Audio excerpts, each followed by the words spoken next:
지난주 성령 강림 사건이 있은 후 예루살렘 초대교회가요 급속도로 성장을 하게 됩니다. 이 성령을 받자 그 성령 받은 사도들을 중심으로 수천 명의 사람들이 한꺼번에 이제 교회에 등록하는 그런 사건이 발생합니다.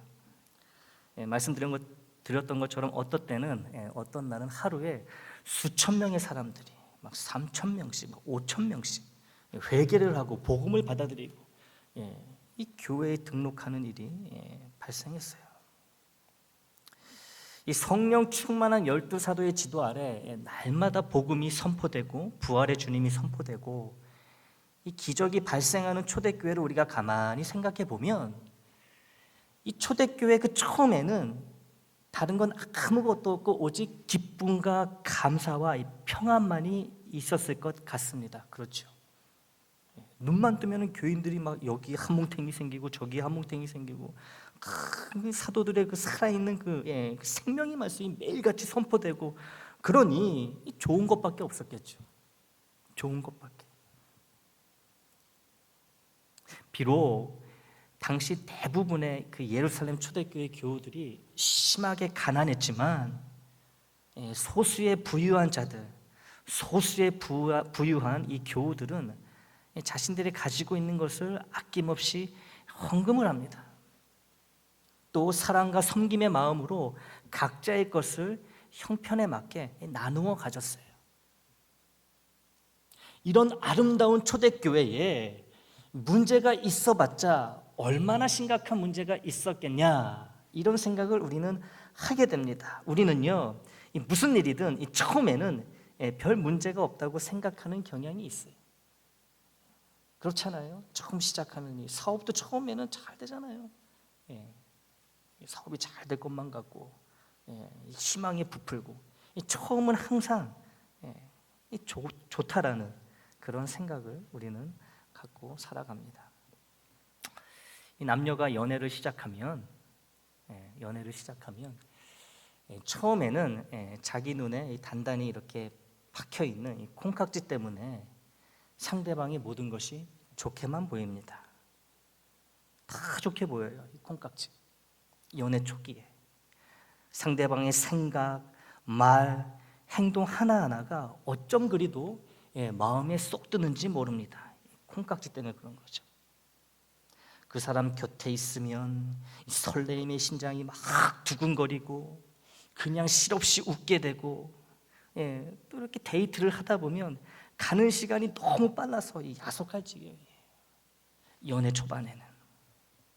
그런데 보통 이 연애 기간이 6개월 정도 이렇게 접어들기 시작하면 이 눈에 이렇게 절대 안 빠질 것 같았던 콩깍지가 슬슬 벗겨지기 시작합니다.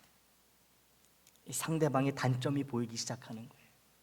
나랑 안 맞는 부분, 나를 불편하게 하는 부분, 내가 싫어하는 부분이 눈에 들어오는 거예요. 상대방으로부터.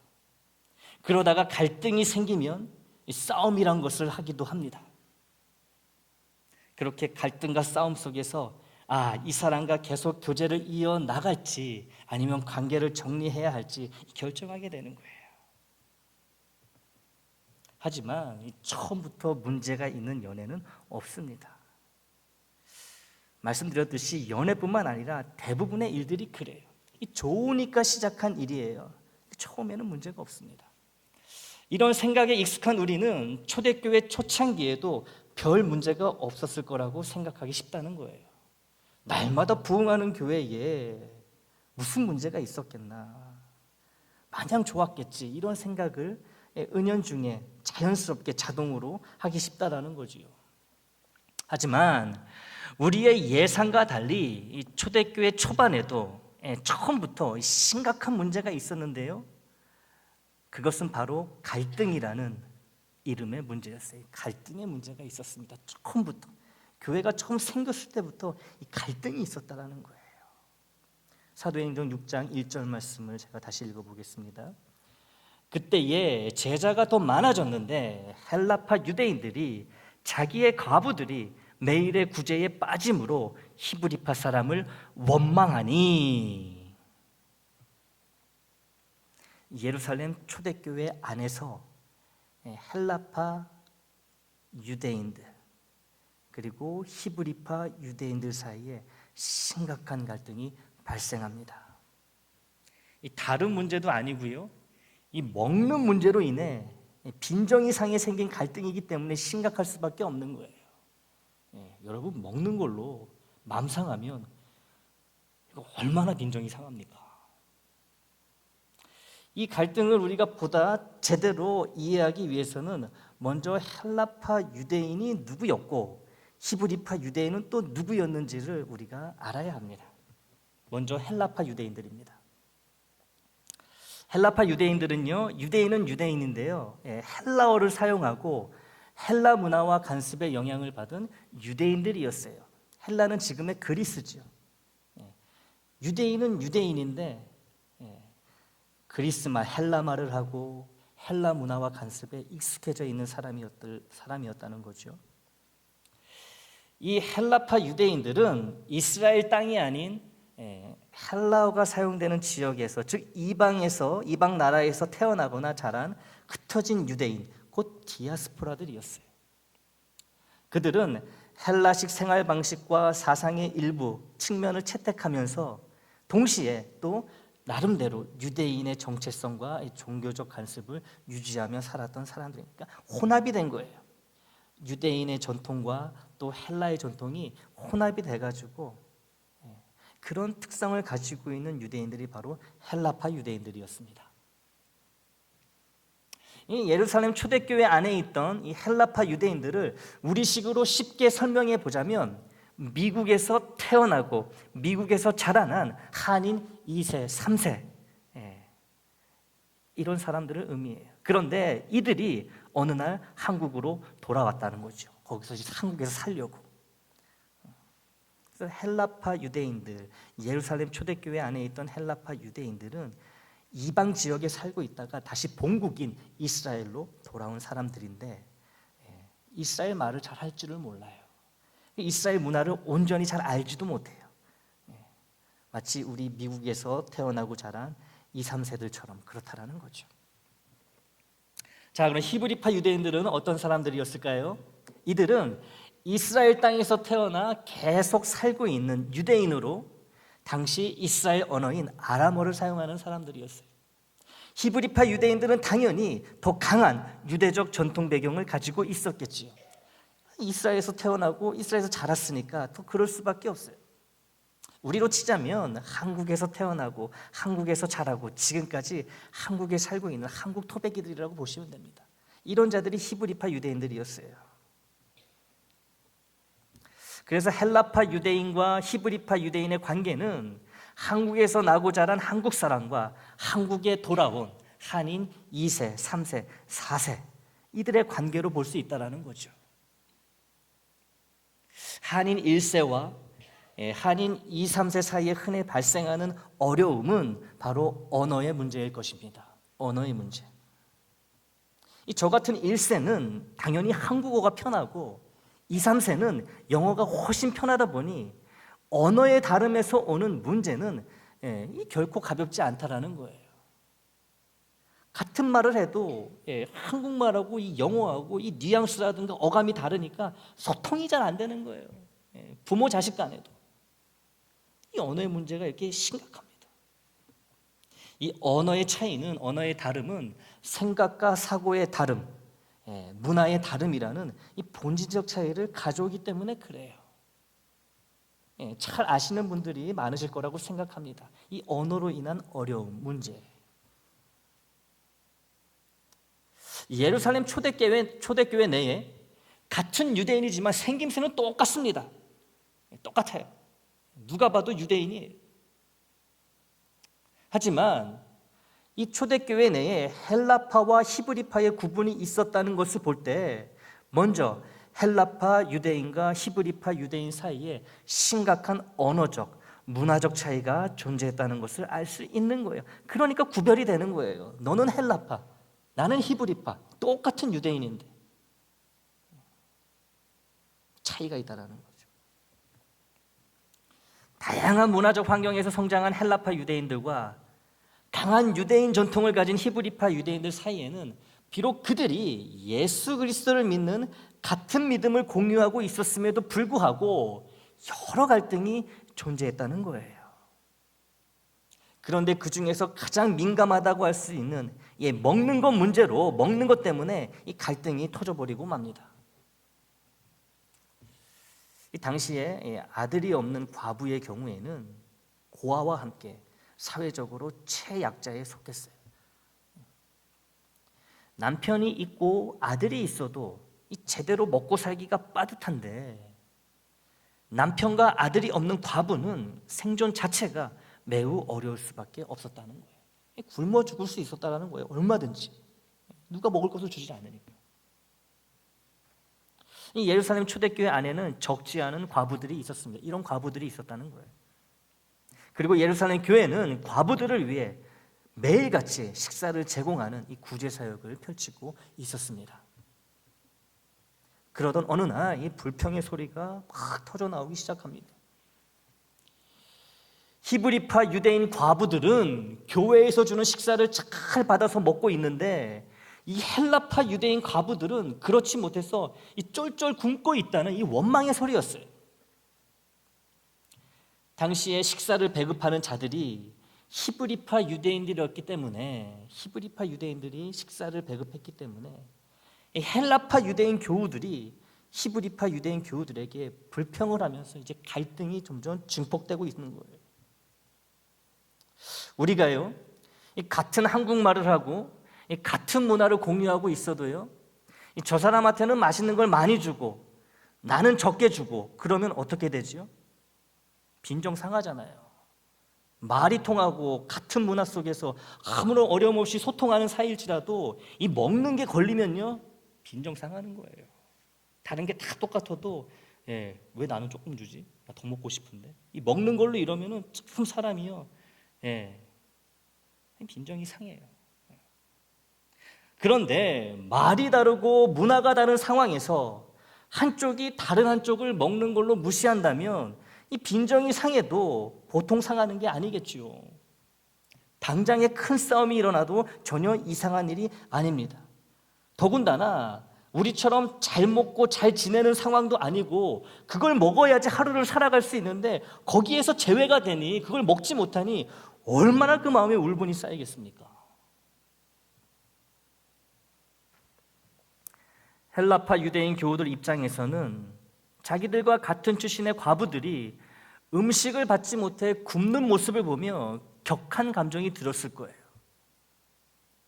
우리가 히브리파 유대인들처럼 아람어를 잘 못해서 무시한다고, 우리가 태어나고 자라난 문화가 이방 문화여서 우리를 무시한다고, 그래서 우리 쪽에 있는 과부들에게 먹을 것을 안 주는 거라고 그렇게 생각하며 히브리파 유대인 교우들에 대한 불평과 원망에 사로잡혔다는 거예요. 이런 불평, 이런 갈등이 바로 교회를 무너뜨리는 주요 원인 중에 하나가 됩니다. 갈등. 히브리파 유대인 교우들이 왜 자기네 과부에게 먹을 것을 잘 주고 헬라파 과부들에겐 먹을 것을 주지 않았는지, 그 이유는 성경에 나와 있지 않지만 아마도 서로 다른 언어를 말하고 서로 다른 문화에서 자라난 이질감으로 인해 의도했던 의도하지 않았던 히브리파 교우들이 헬라파 과부들에게 먹을 것을 제대로 전달하지 못했던 것으로 보입니다. 헬라파 과부들이 밥을 못 먹어도 히브리파 교우들에게 가서 제대로 항변을 못해요. 왜 항변을 못할까요? 말이 안 통하니까요. 말이 안 통하니까. 우리도 미국 생활하면서 영어 때문에 답답한 경우가 한두 번이 아니잖아요. 뭐 잘하는 분들은 괜찮겠지만 못할 경우에 참 답답하잖아요. 괜히 미국말 하는 사람들이 나를 무시하고 차별하는 것 같고 더 기분 나쁘잖아요. 실제로 무시를 하는 게 아닌데도 일단 의사소통이 안 되면 나의 마음과 나의 감정과 나의 생각을 제대로 표현을 못하면 기분이 상한다는 거예요. 내가 영어를 잘 못하니까 자격지심에 더 욱하게 되는 것도 있죠. 이 헬라파 교우들이 느끼는 심정이 딱 그런 거라는 거예요. 우리 헬라파 가부들이 히브리파 가부들처럼 히브리 말을 못한다고 일부러 무시해서 밥을 안 주고 차별한다는 생각에 이 원망과 불평의 소리가 나오기 시작하는 거예요. 갈등이 싹을 틔우게 되는 거죠. 싹을 맺게 되는 거예요. 갈등이. 12 사도들이 이 문제의 심각성을 단번에 알아차리고 이미 심각해진 이 갈등이 분쟁과 분열의 단초가 되는 싸움으로 번지지 않도록 즉시 조치를 취합니다. 바로 조치를 취해요. 왜요? 갈등이 얼마나 위험한 것인지, 교회에 얼마나 해로운 것인지 직감하기 때문에 바로 조치를 취합니다. 이 갈등을 해결하는 가장 좋은 방법은 이 12 사도들이 직접 교회 내의 모든 가부들에게 매일같이 식사를 배급하는 일이지만, 그러다 보면 교우들에게 줄 영적 양식인 말씀 준비와 기도 생활에 그들이 온전히 집중할 수 없게 되는 더 심각한 문제가 발생하게 되는 거예요. 그래서 이 12 사도가 직접 나서지를 못합니다. 이 갈등을 해결하기 위해. 그래서 자신들을 대신하여 이 식사 문제를, 이 식사를 공정하게 분배하며 갈등을 해결할 7명의 일꾼을 임명하게 됩니다. 그런데요, 이 7 일꾼들의 공통된 특징이 있어요. 사도행전 6장 3절 이 전반부를 제가 읽어보겠습니다. 이들의 공통된 특징이 무엇인지, 성령과 지혜가 충만하여 칭찬받는 사람이었다는 거예요. 7명이. 이 임명받은 7 일꾼들 모두가 성령과 지혜로 가득 차 있고 초대교회 모든 교우들로부터 모든 면에 있어서 인정을 받고 있었다는 거죠. 이런 공통된 특징이 있었어요. 7 일꾼에게. 이 7명의 일꾼이 세워진 뒤 예루살렘 초대교회는 더 이상 먹는 문제로 인해 갈등을 겪지 않았고, 헬라파 유대인 교우들과 히브리파 유대인 교우들 사이의 관계도 화합과 연합의 관계로 한층 더 성숙해졌을 것입니다. 교회가 왕성해졌다고 오늘 본문 7절에 이 얘기가 나오고 있잖아요. 이 갈등이 해결이 되니까 이 교회가 더욱 성장하게 되는 거예요. 왕성해지는 거예요. 하나님의 말씀이. 사랑하는 교우 여러분, 우리는 지금 애장 창립 52주년을 하나님께 감사하는 마음으로 예배를 드리고 있습니다. 52년 전 우리 교회를 세우시고 지금까지 인도하시고 보호해 주신 하나님은 주님이 다시 오시는 그날까지 우리 애장을 지키시고 인도하시며 복 내려 주실 것을 믿습니다. 변함없는 하나님의 인도하심과 보호하심과 더불어 우리가 해야 할 일이 참으로 많습니다. 그 중에서도 교회 안에, 교회 내 갈등이라는 분열과 싸움의 불을 조기에 꺼뜨리는 일이 매우 중요합니다. 우리는 이 갈등의 이 불씨를 매일같이 꺼야 하는 거예요. 서둘러 꺼야 합니다. 이것이 우리가 애장을 위해서 해야 될 많은 일들 중에 으뜸이 된다고 해도 과언이 아니에요. 특별히 서로 다른 생각과 모습에서 야기되는 갈등에 세심한 주의를 기울여야 합니다. 예루살렘 초대교회 교우들을 생각해 보시기 바랍니다. 이 혈통상으로는 모두 아브라함의 피를 물려받은 유대인들이에요. 똑같은 민족입니다. 또 예수 그리스도를 믿는 같은 믿음을 가진 자들이에요. 주 안에서 다 똑같은 형제 자매들입니다. 그러나 나고 자란 곳이 다르고 언어가 다르다는 이유로 가장 민감한 문제 중에 하나인 먹는 것 문제로 헬라파 교우, 히브리파 교우로 나뉘어져 이 갈등이 불거졌고, 이 갈등이 원망의 소리로 표출되면서 자칫하면 이 초대교회가, 이 예루살렘 초대교회가 분열될 위기에 빠질 수도 있었다라는 거예요. 초대교회가 아무리 기둥 같은 사도들이 있고 12 사도들이 열정적으로 성령에 충만해서 하나님 말씀을 전하고 기적을 일으켜도 교회 내의 갈등의 그 불씨를 끄지 않는다면 사도들도 별 수 없는 거예요. 초대교회라고 별 수 없는 거예요. 찢어지고 무너질 수밖에 없다는 거죠. 그러니 이런 갈등의 소리, 원망의 소리가 들리자마자 12 사도가 서둘러서 7 일꾼을 임명했던 것입니다. 임명했던 거예요. 같은 민족이고 같은 믿음을 가지고 있으면 출신 성분이나 배경의 차이, 말이 안 통하는 차이쯤은 수월하게 극복할 수 있을 것 같지만 그렇지 않다는 것을 예루살렘 초대교회는 우리에게 보여주고 있습니다. 우리 애장의 식구들은 언어와 문화가 같으니까 이 초대교회와 같은 갈등과 분열은 걱정하지 않아도 되는 걸까요? 생각해 보세요. 육신의 피와 살을 나눈 가족 간에도 갈등이 있고 때로는 심각한 싸움과 분쟁이 일어나는데 서로 다른 성격과 자라난 배경, 좋아하는 것과 싫어하는 것이 뚜렷하게 구별되어 있는 한 사람 한 사람이 모여 있는 이 애장 공동체, 우리 공동체 역시 이 갈등과 분쟁의 청정구역은 될 수 없다는 거예요. 갈등이 없다는 것 자체가 말이 안 된다는 거죠. 안심하거나 방심하지 말아야 합니다. 방심하지 말아야 돼요. 우리 애장의 지난 역사를 돌아보면요, 성장과 부흥의 때도 있었고 갈등과 분쟁의 때도 있었습니다. 냉정하게 말해서 우리는 아직도 갈등과 분쟁의 여파에서 헤어나오지 못했습니다. 완전히 벗어나지 못했어요. 그 여파를 우리는 아직도 살아가고 있는 겁니다. 그러나 반드시 이 아픔과 상처에서, 갈등과 분열로 인한 아픔과 상처에서 우리는 벗어나야 합니다. 그러기 위해서는 서로 다른 성격과 오해로 인한 갈등을 초대교회처럼 초반에 그 싹을 꺾어버려야만 하는 거예요. 갈등이 자라도록 내버려 두면요, 걷잡을 수 없습니다. 초대교회 사도들이 그랬던 것처럼 초반에 꺾어버려야 되는 거예요. 뽑아버려야 되는 거예요. 꺼버려야 되는 거예요.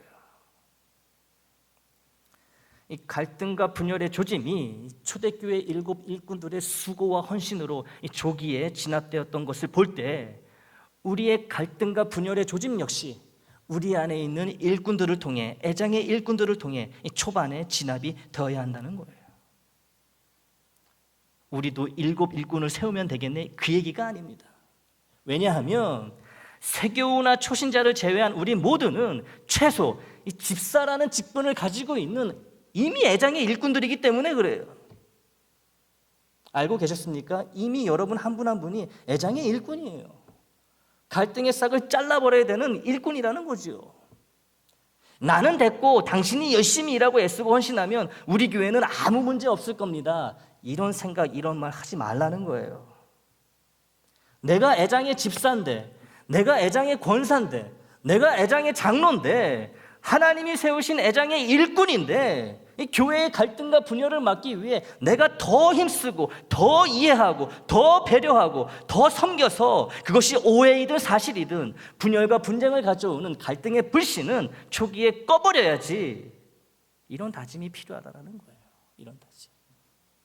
이런 다짐을요, 창립 52주년을 맞이하여 하나님 앞에서 스스로 다짐하고 결단하시기 바랍니다.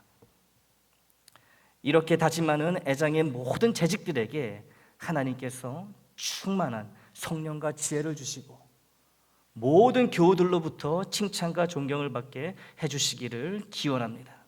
아울러 우리에게 너무 소중한 세교우들과 초신자들에게도 하나님이 동일한 복을 쏟아 부어주셔서 온갖 종류의 갈등을 사전에 가차없이 차단하여 애장의 연합과 일치를 지키고 보호하는 귀한 일꾼들로 다 성장하게 되기를 주님의 이름으로 축원합니다.